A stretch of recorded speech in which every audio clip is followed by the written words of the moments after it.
स्वागत है यीशु मसीह की प्रेजेंस में। पहला शमूएल 30 उसकी 6 आयत को मैं पढ़ूंगा स्क्रीन के ऊपर। नीति वचन 26 उसकी 27 आयत को आप नोट करेंगे। प्रेरितों के काम 12 उसकी 1 से लेके 8 आयत तक, इसको भी स्क्रीन के ऊपर हम पढ़ेंगे। एक बार एक व्यक्ति ने कुछ लोगों से नफरत करता था वो, और उसने आग लगाने के लिए उनके घरों को, क्योंकि वो जंगल के करीब था, तो उसने हवा देखी कि हवा इधर को है और सभी विरोधियों के घर इधर को हैं, तो उसने आग लगा दी जंगल में। और वो जगह जगह आग लगाता गया और आगे बढ़ता गया। जब जंगल में आग लग गई, उसे मालूम हो गया कि अब आग लग गई है, मुझे और आग लगाने की जरूरत नहीं। अगर मैं और आग लगाऊंगा तो खुद जल सकता हूं। तो वो चुप करके बैठ गया और देखने लगा। जब किसी ने पूछा तो अब आग क्यों नहीं लगा रहा, क्योंकि उसे मालूम था अब वो आग लगा चुका है और अब आग अपने आप फैलती जाएगी। जैसे जैसे हवा इधर को है तो आग लगती जाएगी। लेकिन नीति वचन 26 उसकी 27 आयत में लिखा, जो गड्ढा खोदे वही उसमें गिरेगा, जो पत्थर लुढ़काए वो लुढ़क कर उसी पर लुढ़क आएगा। उसे यह मालूम नहीं था कि उसने हवा देखकर आग तो लगा दी है, लेकिन हवाओं के ऊपर जो कंट्रोल है वो हमारा परमेश्वर रखता है। अब मैं आपको परमेश्वर का एक दास होने के नाते बोल रहा हूं, जब आग लग चुकी होगी हवा का रुख चेंज हो जाएगा। क्योंकि अगर आप लोग लड़ने वाले नहीं हैं हथियारों से, इसका मतलब ये नहीं है कि तुम्हारा परमेश्वर लड़ने वाला नहीं है। अगर तुम लोग बदला लेने वाले नहीं हो, इसका मतलब यह नहीं है कि तुम्हारा परमेश्वर जो है वो बदला लेने वाला नहीं है। क्रिश्चियन लोगों को हुक्म है कि जस्ट खड़े रहो। आप लड़ते नहीं, इसका मतलब यह नहीं है कि आपका परमेश्वर चुप बैठा है। जिस हवा को देखकर आपको जलाने की कोशिश की गई है, मैं आपको प्रोफेटिकली परमेश्वर का दास होने के नाते बता रहा हूं, वो हवा दूसरी तरफ बहेगी और आप बचाए जाएंगे। आमीन ऊंचे वाला होगा तो ये आपके परिवार के लिए होगा। क्योंकि अगर आप लड़ने वाले नहीं हैं, इसका मतलब ये नहीं है कि आपका परमेश्वर लड़ने वाला नहीं है। हालेलुया। मसीही संदेश को, क्रिश्चियनिटी को दबाने की कोशिश अब से नहीं, 2000 साल से होती आ रही है और आज तक कामयाब नहीं हुई। इस सच्चाई को करप्ट करने की कोशिश की गई, इसको खराब करने की कोशिश की गई, इसको दबाने की कोशिश की गई, लेकिन ये कभी दबी नहीं। इसका कारण यह है क्रिश्चियन लोग लड़ते नहीं, वो अपने खुदा पर भरोसा रखते हैं और उनका खुदा उनको कभी निराश नहीं करता, वो उनको कभी छोड़ता नहीं, कभी त्यागता नहीं। आमीन। लोगों को लगता है कि क्रिश्चियनिटी एक धर्म है। बाइबल कहती है कि एक भी जगह पर ईसाई धर्म का जिक्र तक, शब्द तक बाइबल में नहीं है। क्रिश्चियनिटी एक धर्म नहीं, ये एक सच्चाई है, एक धार्मिकता है, ये परमेश्वर के साथ संबंध है। इसे कोई शैतान की ताकत ना रोक पाई थी, ना है, ना कभी रोक पाएगी। जो कुछ भी हो रहा है आप लोगों की भलाई के लिए हो रहा है, सुसमाचार को फैलाने के लिए हो रहा है, आपके विश्वास को स्ट्रॉन्ग करने के लिए हो रहा है। अगर आप बादलों को देख रहे हैं जो आपके सामने मौजूद है, एक आंधी के, एक तूफान के, एक बारिश के रूप में, यीशु मसीह के नाम में वो टाइम आने वाला है जब पूरी तरह से मौसम साफ होने वाला है और आप आगे बढ़ने वाले हैं। आमीन ऊंचा, तो ये बरकत आपकी है। हर एक चीज का बाइबल कहती है एक समय है। बोने का समय, बोने हुए को उखाड़ने का समय, रोने का समय और खुश होने का समय, नाचने का समय, विलाप का समय। बाइबल कहती है हर एक चीज का एक समय है। और बाइबल कहती है कलीसिया इसीलिए परमेश्वर ने बनाई है ताकि आप इस तब ब्लेस होते हैं जब आप परमेश्वर के दिमाग को, उसके प्लान को, उसकी योजना को, जो उसके माइंड में है, आप उसे समझ जाते हैं और उस योजना को धरती पर पूरा करने के लिए आप काम करना शुरू करते हैं। जिस तरह से एक व्यक्ति जो नशे में हो सकता है और परमेश्वर का आत्मा अगर आप उसके साथ संबंध में हैं, हो सकता है वो आपको उस व्यक्ति के लिए प्रार्थना करने के लिए बोले, उसके साथ वचन शेयर करने के लिए बोले, और वो व्यक्ति जब आपकी प्रार्थना और वचन के शेयर करने के कारण बचाया जाएगा, तो इसका मतलब आपने परमेश्वर की मर्जी को पूरा किया। जब चेलों ने कहा कि जिस तरह यूहन्ना ने अपने चेलों को प्रार्थना करना सिखाया, प्रभु यीशु हमें भी प्रार्थना करना सिखा। तो परमेश्वर ने कहा था तुम इस तरह से प्रार्थना करना कि हे पिता, तू जो आसमान में है तेरा नाम पाक माना जाए, जिस तरह तेरी मर्जी आसमान में पूरी होती है धरती पर उतना राज आए। कौन सी मर्जी की परमेश्वर बात कर रहा है? वो मर्जी जो परमेश्वर के दिमाग में है, और किस तरह से वो धरती पर पूरी होगी। बाइबल कहती है, परमेश्वर के आत्मिक नियमों की किताब में से ये नियम है कि परमेश्वर धरती के ऊपर कोई भी काम जो है वो अपने आप नहीं करता। बाइबल कहती है वो कर सकता है, लेकिन आप लोगों को सहभागिता में बनाने का उसका कारण ये था कि आप लोग परमेश्वर के द्वारा ठहराए हुए कामों को करेंगे, और इसी के जरिए ये एक लैडर बन जाएगी, एक कॉन्टैक्ट बन जाएगा कि पीछे लाइट है, आगे बल्ब भी लगा हुआ है, लेकिन जब कनेक्शन ही नहीं है लाइट से बल्ब की और वो इलेक्ट्रिसिटी फ्लो नहीं कर रही, तो लाखों रुपए का बल्ब और पीछे हजारों वोल्ट की रोशनी किसी काम की नहीं। उसी तरह परमेश्वर जो हजारों लाखों करोड़ों और बेहिसाब वोल्ट की जो पावर है, और आप एक बल्ब के समान, रोशनी के समान बाइबल कहती है बुलाए गए हैं, लेकिन जब कनेक्शन आप में और परमेश्वर में नहीं है, आप रोशनी नहीं दे सकते, लोगों को रास्ता नहीं दिखा सकते, परमेश्वर के द्वारा बनाए गए मकसद को भी आप पूरा नहीं कर सकते। बाइबल कहती है जब परमेश्वर आपको बुलाता है तो उसका एक मकसद है आपकी लाइफ के लिए। अब आपको उस मकसद को समझना है जो परमेश्वर के दिल में है आप लोगों के लिए, और जैसे ही आप उस मकसद को समझ के काम करना शुरू कर देंगे, वो इलेक्ट्रिसिटी का फ्लो होगा, आप चमकने लगेंगे, आपकी पर्सनल लाइफ भी ब्लेस होने लगेगी। इसी तरह से मैं ब्लेस हुआ हूं, जिस तरह से आप ब्लेस होने वाले हैं। आमीन ऊंचा तो ये आपके परिवारों तक जा रहा है इसका असर। तो अब मुझे ये बात समझ में आ गई कि मैं इसलिए ब्लेस होता हूं कि सिर्फ इसलिए नहीं कि मुझे एक जीवित कलीसिया में जाकर आमीन आमीन बोलना है, मुझे मास प्रेयर रिसीव करनी है और मैं ब्लेस हो जाऊंगा। इसके लिए परमेश्वर ने आपको नहीं बुलाया। वो मास प्रेयर आपके छुटकारे के लिए है, वो आपको आगे बढ़ाने के लिए है, वो आपको परमेश्वर का असली मकसद दिखाने के लिए है। जब बाइबल कहती है, जब हम शमूएल की पुस्तक पहला शमूएल उसका 30 उसकी 6 आयत को पढ़ते हैं तो लिखा, और दाऊद बड़े संकट में पड़ा क्योंकि लोग अपने बेटे बेटियों के कारण बहुत शोकित होकर उस पर पथराव करने की चर्चा कर रहे थे, परंतु दाऊद ने अपने परमेश्वर यहोवा को याद करके हियाव बांधा। अब यहां पे लिखा कि दाऊद बड़े संकट में पड़ा। रीजन क्या था? कारण यह था कि दाऊद के सारे लोग बंदी बना लिए गए थे, और दाऊद के सारे लोगों को उसके दुश्मनों ने बंदी बनाकर वो ले गए, और दाऊद के अपने लोग उसे पत्थरवा करने की चर्चा करने लगे। अब दाऊद यहां पर बाइबल कहती है कि परमेश्वर यहोवा को याद करके उसने हौसला बांधा, उसने हियाव बांधा। परमेश्वर यहोवा को कैसे याद किया? नाम लिया उसका। बाइबल कहती खुदा अपने वचन में रहता है। उसने वचनों को याद किया कि चाहे मैं घोर अंधकार के तराई के बीच में से होकर चलूं, मृत्यु की वादियों में से होकर चलूं, पानी में से होकर चलूं, तो मुझे वो डुबो ना पाएगा, मौत की वादी मुझे मार ना पाएगी, आग मुझे जला ना पाएगी। बाइबल कहती है उसने परमेश्वर के वचनों को याद करके हियाव बांधा। जब आपके आसपास का माहौल डर वाला है, या आपके आसपास का माहौल कंफ्यूजन भरा है, बेचैनी से भरा हुआ है, और अगर आप बाइबल नहीं पढ़ते, आप कभी भी छुटकारा नहीं पाएंगे। जिस चर्च में आप जाते हैं, अगर उस चर्च का जो सरमन, उसका वचन आपको बाइबल पढ़ने और खुद प्रार्थना करने को प्रेरित नहीं करता, तो आप गलत सरमन सुन रहे हैं। दाऊद ने, बाइबल कहती, यहोवा के वचन को याद किया, क्योंकि जब माहौल आपके आसपास इतना खराब था, तो बाइबल कहती है कि दाऊद ने यहोवा के वचन को याद किया, स्मरण किया और हियाव बांधा, और उसके वचन को याद करके दाऊद ने अपने मन में मनन करके परमेश्वर में हियाव बांधकर आगे बढ़ा, और वो बचाया गया।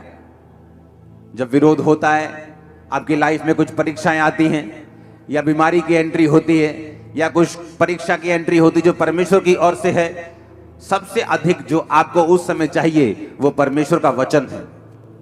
और जैसे ही आप परमेश्वर के वर्ड को पढ़ते हैं, आप नोटिस करते हैं, चाहे आपके बाहर का माहौल कैसा भी हो, वो चाहे अभी चेंज हुआ या नहीं हुआ, आपके अंदर का माहौल जो है एक क्रिश्चियन व्यक्ति के लिए ज्यादा मायने करता है। जब अंदर का माहौल हिलता है तो आप डूबते हैं। बाइबल कहती है पतरस जब परमेश्वर को पूछ कर चलने लगा कि प्रभु अगर तू ही है तो पानी पे चल के आऊं, तो परमेश्वर ने कहा आ जा। जब पानी पे चलने लगा, बाहर का माहौल तो वही था, आंधी और तूफान आ रहे थे, अंदर का माहौल बदल गया और वो डरने लगा, क्योंकि शैतान ने कहा ओए तुझे मालूम नहीं, इंसान को पानी पे चलने के लिए तो बनाया नहीं गया, मछलियों को बनाया गया। परमेश्वर ने तो मछलियों को बनाया पानी पे चलने के लिए और बहने के लिए और तैरने के लिए, तुझे तो नहीं बनाया, तो डूब जाएगा अभी। और जैसे ही उसने शैतान की बातों की ओर ध्यान दिया, शैतान भी वचन का प्रयोग करता है, वो भी वचन में क्या लिखा है उसको आपके खिलाफ प्रयोग करने की कोशिश करता है। और जब आप लोगों में वचन नहीं होता, आप उसकी बातों पे यकीन करते हैं, और बहुत से लोग परमेश्वर की उस योजना को समझ नहीं पाते और उसे पूरा नहीं कर पाते। हालेलुया। अब जब उसको बाइबल कहती है जब वो पानी पर था और जब पानी पर चलकर शक आ गया और डूबने लगा, तो परमेश्वर ने ये नहीं कहा तू क्यों अविश्वासी बना। परमेश्वर ने कहा तूने क्यों अल्प विश्वासी, तूने क्यों संदेह किया, थोड़े विश्वासी, यानी तेरे अंदर संपूर्ण विश्वास नहीं, तूने क्यों शक किया, तूने क्यों विश्वास नहीं किया। दाऊद ने परमेश्वर के वचन को याद करके बाइबल कहती है हौसला बांधा, हियाव बांधा। आपको ये बात समझ आनी चाहिए, पास्टर्स को खासकर जब वो सेवा में होते हैं, जब वो अलग अलग तरह की परीक्षाओं में या दुखों में या किसी तरह के सताव में होते हैं, आपको एक चीज जो चाहिए वो है परमेश्वर का वचन। आप जैसे ही परमेश्वर के वचन में जाते हैं, एक रेस्ट, एक विश्राम जो है आपकी स्पिरिट में एंटर करता है। और जब तक ये विश्राम आपकी लाइफ में, आपकी स्पिरिट में एंटर नहीं करता, बाइबल कहती है आप बड़े बड़े काम नहीं कर सकते। बाइबल कहती है उस समय के लोग जब पापी थे और अलग अलग तरह के पापों में फंसे हुए थे, तो परमेश्वर ने नूह को चुना। और बाइबल कहती है परमेश्वर ने नूह के साथ आकर बात की कि एक बड़ी कश्ती बना और सब तरह के जानवर उसमें रख, अशुद्ध जोड़े इतने, शुद्ध जोड़े इतने, और उसके बाद मैं इतने दिन बारिश बरसाऊंगा और सब लोग धरती पर मर जाएंगे। और बाइबल कहती है नूह का जो इब्रानी मतलब है, उसका मतलब है रेस्ट, उसका मतलब है विश्राम। जब आप विश्राम में नहीं होते, आप घबराए होते हैं, क्योंकि आप बाहर की दुनिया की न्यूज़ पढ़ रहे हैं, ज़्यादा आप न्यूज़ में हैं, आप देख रहे हैं बाहर क्या हो रहा है, माहौल खराब हो रहा है। लेकिन बाइबल कहती है जब आप बाहर की दुनिया को देखते हैं, आपकी रेस्ट जो है अंदर की, वो लूज हो जाती, वो खत्म हो जाती। और जिस दिन आपका विश्राम जो है वो खत्म होता है, परमेश्वर आपको इस्तेमाल तो कर सकता है, लेकिन बड़े कामों के लिए आपको इस्तेमाल नहीं कर सकता, क्योंकि परमेश्वर को बड़े कामों में आपको इस्तेमाल करने के लिए एक विश्राम में, रेस्ट में, जो आदमी, जो औरत, जो खुदा का दास, दासी, विश्वासी, विश्वासनी रेस्ट में हो, आराम में हो। कौन सा आराम? आराम करने का मतलब ये नहीं कि वो सुसमाचार प्रचार ना करे, या काम ना करे, या सेवा ना करे, या प्रेयर ना करे। आराम का मतलब उसके अंदर एक विश्राम का आत्मा है, वो घबराया हुआ नहीं, वो डरा हुआ नहीं, उसे मालूम उसका परमेश्वर उसके साथ है, उसे मालूम इस आंधी तूफानों के आगे एक सनी डे उसका इंतजार कर रहा है, उसको मालूम है एक बड़ी टेस्टिमनी उसका इंतजार कर रही है, उसको मालूम है ग्लोरियस डेज उसका इंतजार कर रहे हैं। ओ आमीन, ऊंचा चाहिए मैंने कहा। उसे मालूम है दीर्घायु उसका इंतजार कर रही है, उसको मालूम है उसके बच्चों की साल्वेशन उसका इंतजार कर रही, उसको वो मालूम है, क्योंकि बाइबल कहती है वो विश्राम में जो रहता है, जो रेस्ट में है। बाइबल कहती है नूह के साथ परमेश्वर ने बात की। आप बोलते परमेश्वर मुझसे बात करे, इतने अनरेस्टेड बंदे से परमेश्वर बात नहीं कर सकता अगर वो अनरेस्टेड है, विश्राम में नहीं है। क्यों? क्योंकि उसकी हीलिंग नहीं हो रही। हर टाइम वो हीलिंग के लिए प्रेयर कर रहे हैं, हर टाइम हीलिंग के बारे में सोच रहे हैं, हर टाइम मास प्रेयर में भी हीलिंग के बारे में सोच रहे हैं, हर टाइम पर्सनल प्रेयर में भी हीलिंग के बारे में सोच रहे हैं। उसके बच्चा नहीं है, हर टाइम वो बच्चे के बारे में सोच रहे हैं। परमेश्वर को मानूं नहीं, मैं मानूंगा नहीं, कोई बात नहीं। हर टाइम अगर इसी बारे में वो सोच रहा है, इसका मतलब उसके अंदर रेस्ट की कमी है, विश्राम की कमी है। और बाइबल बताती है अगर परमेश्वर ने आपकी जिंदगी से बड़े काम करने हैं, खासकर पास्टर्स की लाइफ से, आपकी लाइफ से, विश्वासियों की जिंदगियों से, तो आपके अंदर विश्राम होना बहुत ही जरूरी है। बाइबल कहती है नूह एक विश्राम, रेस्ट में था। नूह का मतलब है रेस्ट, नूह का मतलब है विश्राम, नूह का नाम का मतलब रेस्ट था। लेकिन जब तक नूह असली रेस्ट में नहीं आया, परमेश्वर ने उससे भी बात नहीं की। जब नूह खुद रेस्ट में आ गया, अपने नाम का मतलब अपनी जिंदगी में पूरा किया, तो परमेश्वर ने उससे बात की, नूह अब मैं इन लोगों को नाश करने वाला हूं, अब एक बड़ा तूफान आएगा, एक बड़ी बारिश आएगी और सब लोग नाश हो जाएंगे। और परमेश्वर ने उससे बात की जो आत्मिक विश्राम में था। आपका आत्मिक विश्राम खत्म हो सकता है ज्यादा टीवी देखने से, ज्यादा फेसबुक देखने से, ज्यादा दुनियावी बातों में खोने से, प्रार्थना ना करने से, बाइबल ना पढ़ने से। बाइबल सुनना, वचन सुनना अच्छी बात है, लेकिन बाइबल पढ़ना बहुत ज्यादा जरूरी है। खुद वचन को पढ़ना सबसे ज्यादा जरूरी है, सबसे अधिक इंपॉर्टेंट है खुद वर्ड को पढ़ना। आप अगर वचन सिर्फ सुनते हैं और पढ़ते नहीं तो भी एक अनकंप्लीटनेस, एक अधूरापन सा आपकी लाइफ में, एक हल्की सी बेचैनी, पूरी बेचैनी नहीं, आपकी लाइफ में हमेशा रहेगी, क्योंकि आप वचन को सुन रहे हैं लेकिन पढ़ नहीं रहे। जो लोग सुनते भी नहीं, पढ़ते भी नहीं, वो तो बेचैन रहते हैं, उसमें कोई शक नहीं। उनको ना तो अपने फ्यूचर का पता है, ना वो उनको डर है कि मेरे को कैंसर ना हो जाए, मेरे को बीमारियां ना हो जाए, मेरे को ये ना हो जाए। वो हर में डरा रहता है, क्योंकि बाइबल कहती है वो विश्राम में नहीं है और परमेश्वर के साथ सहभागिता में नहीं है। लेकिन अगर एक व्यक्ति बाइबल पढ़ रहा है, हाँ, और सुन भी रहा है, क्योंकि सुनना भी जरूरी है, सिर्फ पढ़ना जरूरी नहीं है। क्योंकि अगर आप सिर्फ बाइबल पढ़ते रहें तो बाइबल के प्रकाश आपके ऊपर उतरने बंद हो जाते हैं। अगर आप एक ऐसे व्यक्ति को नहीं सुनते जिसके ऊपर परमेश्वर ने बाइबल के प्रकाशों को किया हुआ है, जब एक प्रकाश पाया हुआ व्यक्ति आपको प्रीच करता है तो सडनली परमेश्वर आपकी स्पिरिचुअल आईज को भी ओपन करता है कि जब आप बाइबल पढ़ेंगे आप भी उसी मसीह के साथ बाइबल पढ़ पाएंगे जिस मसीह के साथ मैं आपको प्रीच कर रहा हूं, जिस मसीह के साथ मैं पढ़ रहा हूं, जिस आत्मिक आंखों के साथ मैं पढ़ रहा हूं। जब आप इस प्रीच को सुनेंगे, आपकी अपनी स्पिरिचुअल आईज और आपके परिवार की भी ओपन हो रही है right now in Jesus name.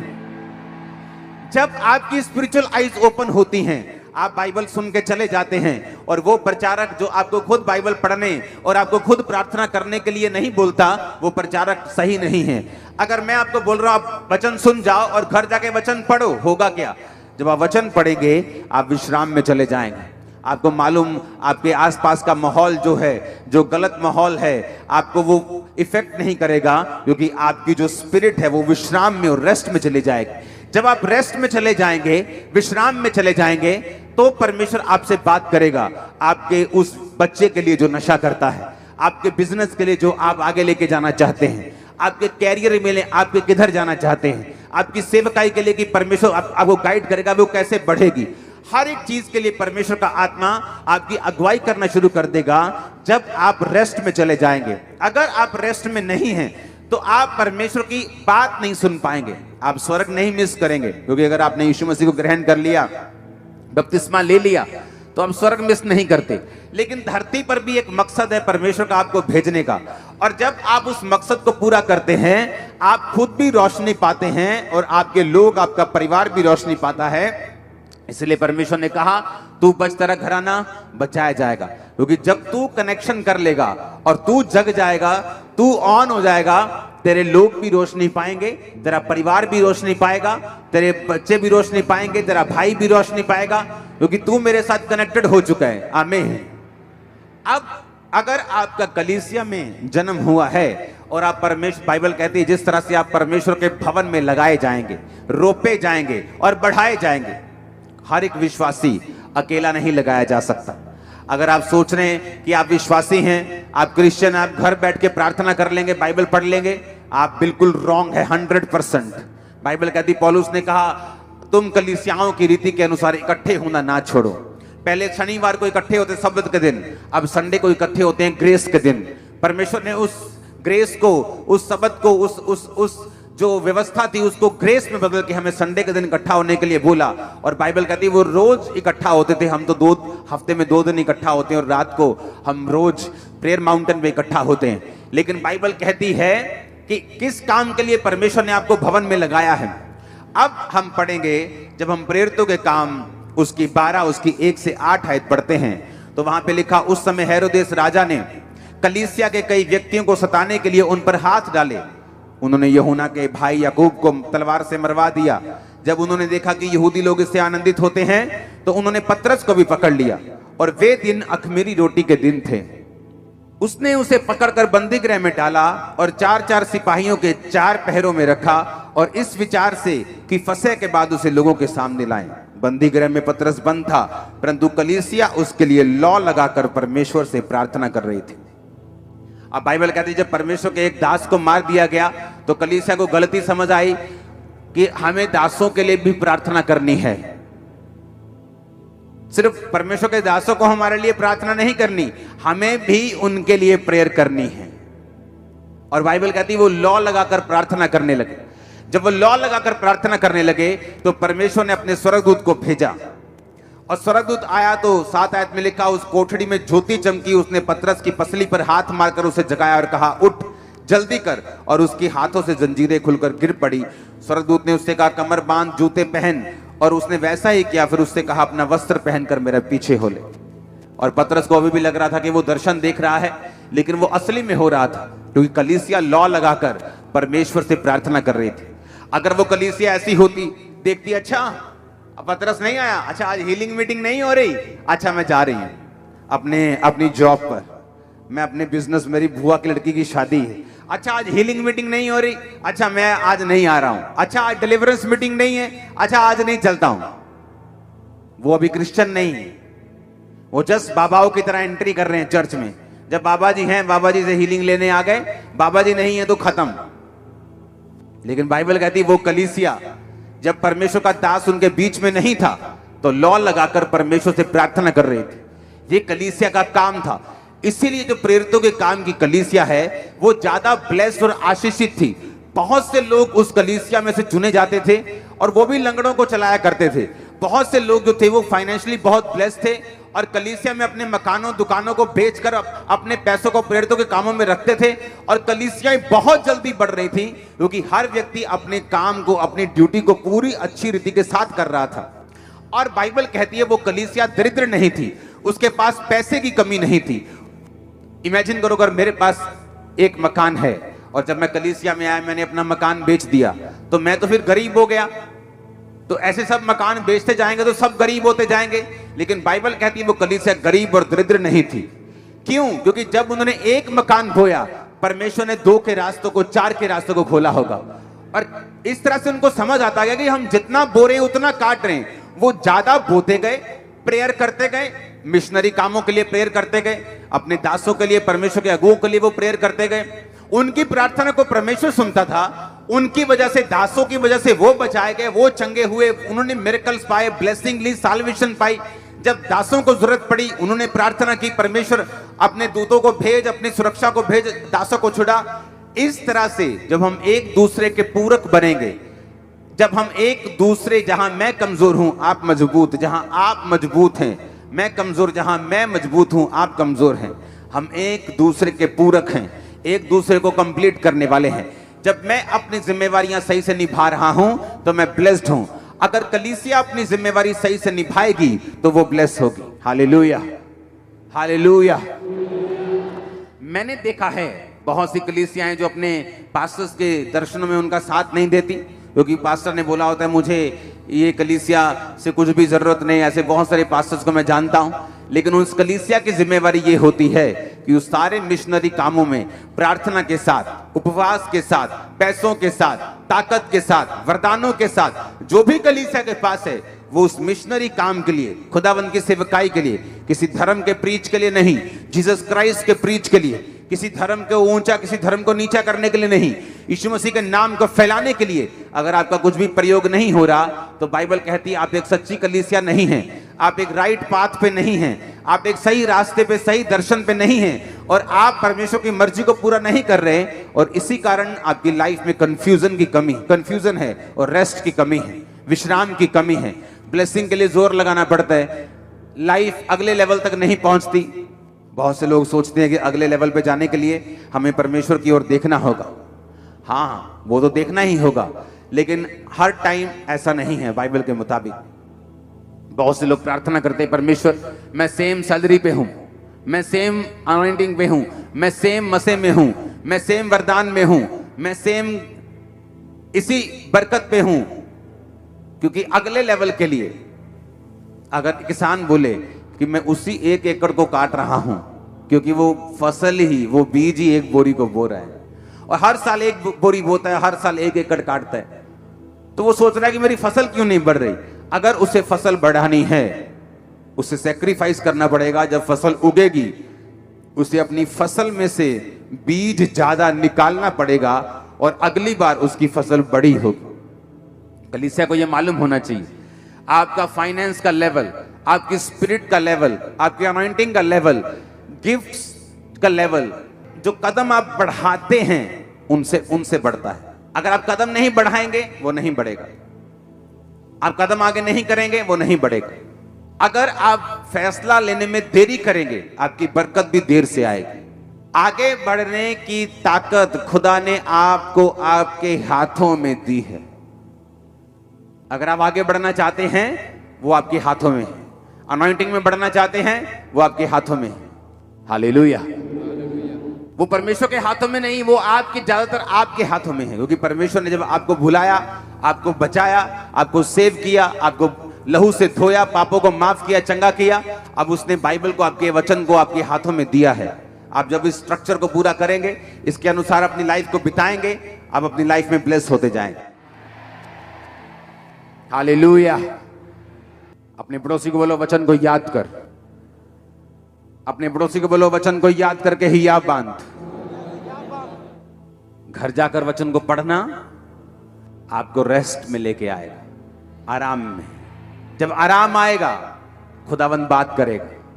जब वो बात करेगा, वो छुटकारा देगा। जब छुटकारा देगा, आपके टेस्टिमनी बढ़ेंगे, बहुत से लोग छुड़ाए जाएंगे। जिन लोगों को परमेश्वर इस्तेमाल करता है, उन लोगों की एक निशानी है, वो अंदर से विश्राम में है, बाहर से काम में है। कुछ लोग बाहर से बहुत विश्राम में दिखते हैं, हम्बल दिखेंगे, इस तरह से ऐसे शो होगा कि पता नहीं स्वर्गदूत ही आ गए आपके बीच में। उनकी बोली, हाँ ब्रदर जी, लेकिन अंदर से वो विश्राम में नहीं, अंदर से डर रहे हो। और कुछ लोग बाहर से कड़क हैं लेकिन अंदर विश्राम में हैं और वो ज्यादा काम कर रहे हैं। जब अंदर विश्राम नहीं और बाहर विश्राम है तो उल्टा हो गया। इसलिए वो देखने में, सुनने में तो अच्छे लगते हैं लेकिन फ्रूटफुल नहीं,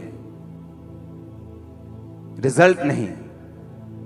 क्योंकि रिजल्ट लेने के लिए आपको इनसाइड से, अंदर से विश्राम में आना पड़ता है। और कई बार जब आप प्रार्थना में बैठते हैं, आप 4 घंटे, कई बार 5 घंटे भी लग सकते हैं, कई बार 3 घंटे भी लग सकते हैं, आपको उस विश्राम में घुसाने के लिए जो परमेश्वर ने आपको दिया हो, देना चाहता है। आप जस्ट कई बार 1 घंटे की प्रार्थना, धन्यवाद प्रभु जी ये मंगा, और राशन लिस्ट देके कई बार आप विश्राम में प्रवेश नहीं कर सकते। हालेलुया। कई बार जब मैं अपने प्रेयर रूम में जाता हूं तो कई बार परमेश्वर का आत्मा मुझे बोलता है तू सो जा पहले।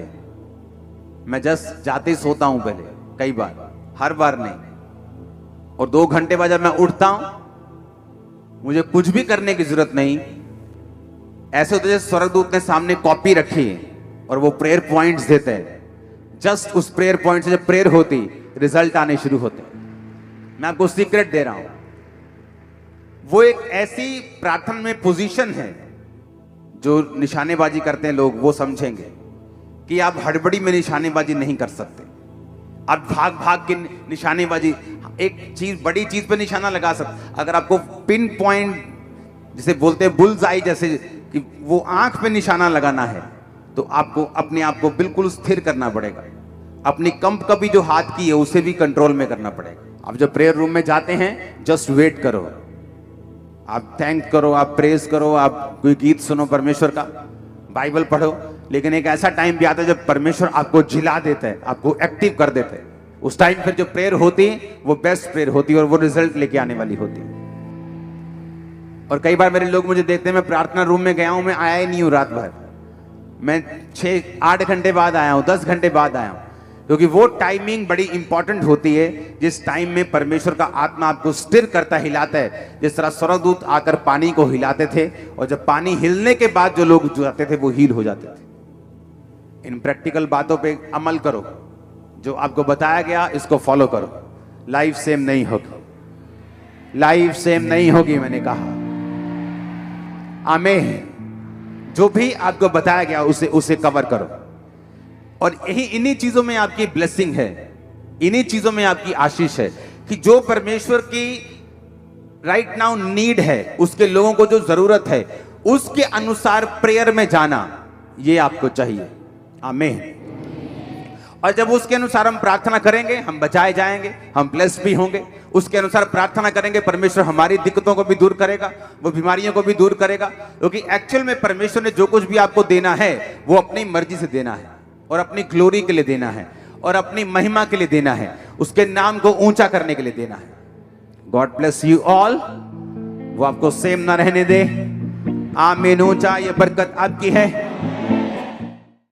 हमारे YouTube चैनल को सब्सक्राइब करें ताकि आप परमेश्वर के गहरे भेदों को जान सकें कि कैसे आप परमेश्वर में बढ़ सकते हैं, कैसे आप दुष्ट आत्माओं से, नशों से, बीमारियों से और वंशों के श्रापों से आजाद हो सकते हैं।